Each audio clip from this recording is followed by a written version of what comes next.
रूही अरमान और अभीरा के कमरे में होती है। रूही के कमरे से अभीरा उसकी साड़ियाँ लेके आती है। वो कहती है कि इनमें से तुम चूज़ कर लो तुम्हें कौन सी साड़ी पहननी है। रूही देखती है उन साड़ियों को और कहती है नहीं, तुम शायद भूल गई हो कि मैं अब ये ब्राइट कलर्स की साड़ियाँ नहीं पहन सकती। अभीरा कहती है तुम्हें जो साड़ी पहननी है वो पहनो, अगर किसी ने कुछ कहा तो मैं हूँ ना, ये तो हमेशा लड़ने के लिए तैयारी रहती है। अभी रूही उन साड़ियों को देखती है और कहती है ये ब्राइट कलर्स रोहित ने मेरे लिए लाए थे, क्योंकि रोहित को मैं डल कलर्स में अच्छी नहीं लगती थी, इस वजह से।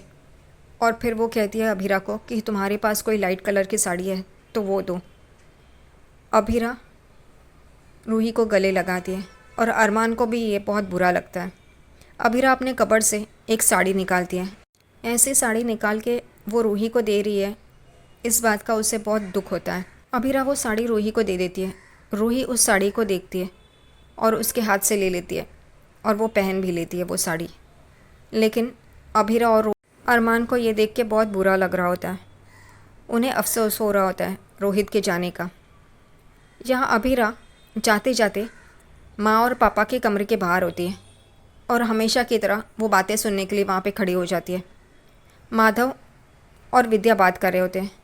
माधव कहता है विद्या से कि मैं अपने नौकरी छोड़ दूंगा, अब बचा ही क्या है, जो कुछ दिन बचे हैं वो हम अरमान के साथ गुजारेंगे, बस और कुछ नहीं। विद्या उन्हें समझाने की कोशिश कर रही होती है। गोयंका हाउस में नारियल पानी वाला आता है नारियल लेके।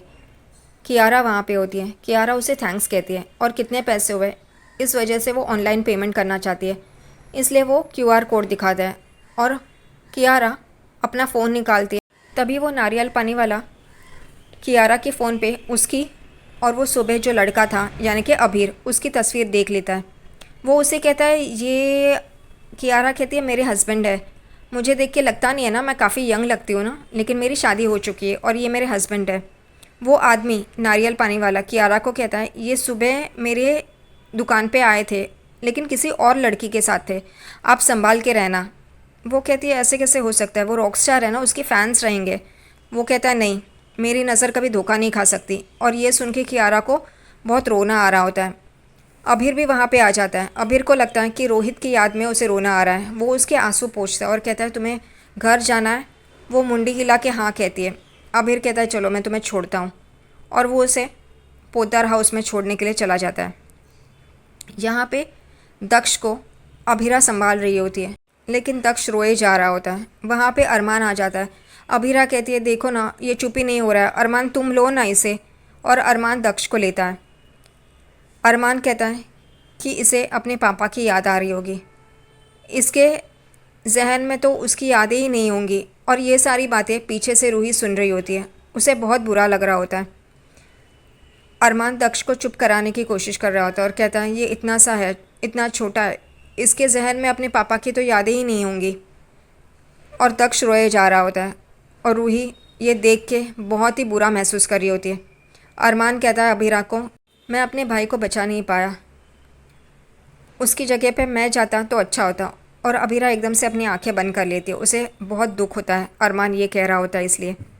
दूसरी तरफ रूही, उसे बहुत ही रोहित की याद आ रही होती है, इस वजह से वो चुपके से वहाँ पे ही बैठ के रो रही होती है।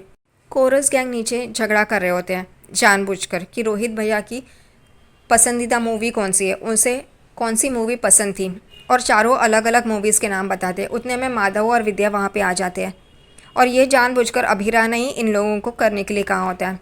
माधव और विद्या कोरस गैंग के पास आती है। विद्या कहती है रोहित को तो हर एक मूवी जो तुमने बताई है चारों ने वो पसंद थी, लेकिन उसे सबसे ज़्यादा आप सबके साथ बैठ के वो मूवी देखने में अच्छा लगता था। माधव कहते हैं हम वो मूवी देखेंगे। वो सब लोग खुश हो जाते हैं, सब लोग एक दूसरे के गले लगते हैं।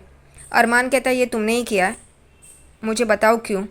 अभीरा कहती है आंसू बह जाने दो, हम जिसे याद करते हैं उसे अच्छे रूप में याद करें तो अच्छा होगा, इस वजह से मैंने ये सब कुछ किया है। अरमान को रोहित की याद आ रही होती है और उसे भी वो पल याद आते हैं जो उसने रोहित के साथ गुजारे होते हैं। अभीरा अरमान को कहती है हम भी इनके साथ मूवी देखने बैठे, रोहित की पसंदीदा मूवी। वो कहता है नहीं मुझे काम है, इस वजह से वो वहाँ से चला जाता है। विद्या रोहित की याद में बहुत ही बुरी तरह से रो रही होती है। वो कहती है कोरस गैंग को, रोहित की पसंदीदा मूवी हम सब मिलके देखेंगे, और पूरा कोरस गैंग वो मूवी देखने के लिए चला जाता है वहाँ से। कियारा चारू को देख रही होती है और वो यही मन में सोचती है कि अगर अभीर और चारू दी का कोई अभी भी कोई रिश्ता होता तो वो अभीर मुझे बाहर ही ड्रॉप करके नहीं चले जाते। और चारू दी भी उनसे बहुत गुस्सा है, वो गुस्से से ही बात करती है। मैं खामखा इन पे शक कर रही हूँ। और चारू वहाँ से जा रही होती है, तभी कियारा कहती है ये तो मेरी बहन है, मुझे धोखा नहीं देगी। उतने में चारू के मोबाइल पे अबीर का मैसेज आता है और वो उसे रिप्लाई करके चली जाती है। कियारा भी उसे देखती है और उसके पीछे पीछे चली जाती है। अबीरा अरमान को कहती है चलो ना हम भी कोरस गैंग के साथ रोहित की पसंदीदा मूवी देखते हैं। अरमान कहता है नहीं मुझे काम है, और वो वहाँ से चला जाता है। वो कहती है तुम्हें कौन सा काम है इस वक्त? वो कुछ भी नहीं बताता, लेकिन वो अपने पुराने घर में आता है जहाँ पे उसने शिवानी के साथ वक्त गुजारा होता है। वो वहाँ पे आता है, लाइट लगाता है और सारे घर को दिखता है। उतने में उसे आवाज़ आती है, अरे आरू बेटा तू आ गया। और वो एकदम से बेडरूम में चला जाता है और देखता है, लेकिन वो बेड खाली होता है, उसकी माँ वहाँ पे नहीं होती है। वो बहुत ही उसकी माँ को, मम्मी को, शिवानी को याद कर रहा होता है। इस वजह से वो किचन में जाता है। वहाँ पे उसके लिए दूध तो रखा ही होता है चाय बनाने के लिए। वो किटली में चाय बनाता है और देखता है तो फर्श गंदा है, इसलिए झाड़ू मार रहा होता है। वहाँ पे दाग होता है, इसलिए वो भी पोंछ रहा होता है। उतने में देखता है कि किटली से चाय बाहर आ रही है, इसलिए फटाफट वो आता है वहाँ पे और इलेक्ट्रिक का बटन बंद करने जाता है। जो शॉक लगता है और पूरा उसका कप नीचे गिर जाता है, वो फूट जाता है। और एकदम से देखता है अभीरा भी वहाँ पे आ गई है। वो दोनों कमरे में आते हैं। अभीरा उसे तसल्ली दे रही होती है। अभीरा उन दोनों के ऊपर से चादर उड़ाती है। अरमान कहता है ये क्या कर रही हो? अभीरा कहती है ये एक पल का दुख नहीं है, वो तो टाइम लगेगा भरने में। और तुम मम्मी को याद कर रहे हो ना, तो उसमें छुपाने वाली कौन सी बात है?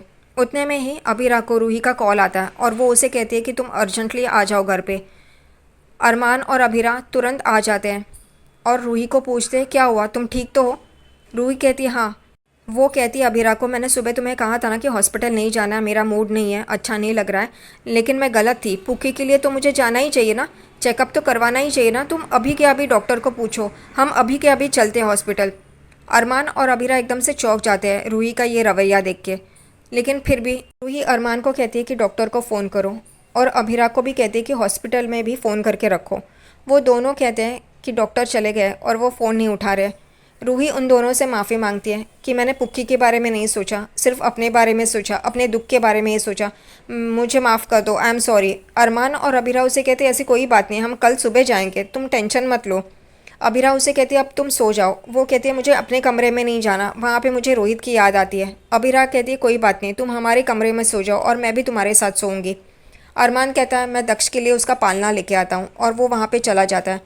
रूही यहाँ पे बहुत ही वियर्ड बिहेव कर रही होती है, मुझे पुक्की के लिए 8 घंटे की नींद लेनी ही होगी, मैं सो जाती हूँ, मैं सो जाती हूँ। अभीरा ये देख के बहुत उसे बुरा लग रहा होता है। दक्ष रो रहा होता है, इसलिए अरमान उसे लेता है और दक्ष अपने पापा की फ़ोटो यानी कि सामने रोहित की फ़ोटो लगाई होती है वहाँ पे हाथ करता है और वहाँ पे ही देख रहा होता है। अरमान ये देख के बहुत बुरा महसूस करता है। वो उसे रोहित के फ़ोटो की तरफ लेके जाता है और दक्ष वो देख के उसे हाथ लगाने की कोशिश कर रहा होता है और उसे वो फ़ोटो चाहिए होती है। दक्ष रोहित की वो फ़ोटो उठा लेता है अपने हाथ में। ये देख के अरमान और अभीरा को बहुत बुरा लगता है, लेकिन दक्ष अपने पापा की फ़ोटो उठाता है और अपने पास लेता है। और अरमान दक्ष को देख रहा होता है कि कैसे उसने अपने पापा को पहचाना, अपने पापा को मिस कर रहा है, उसकी फ़ोटो लेके हंस रहा है। ये देख के अरमान अभीरा को बहुत बुरा लग रहा होता है। दक्ष रोहित की फ़ोटो लेके उस पर हाथ रख रहा होता है और अरमान ये देख रहा होता है कि कितना मिस कर रहा है वो अपने पापा को। अरमान दक्ष के पास देखता है और दक्ष हंस के अरमान के पास देख रहा होता है।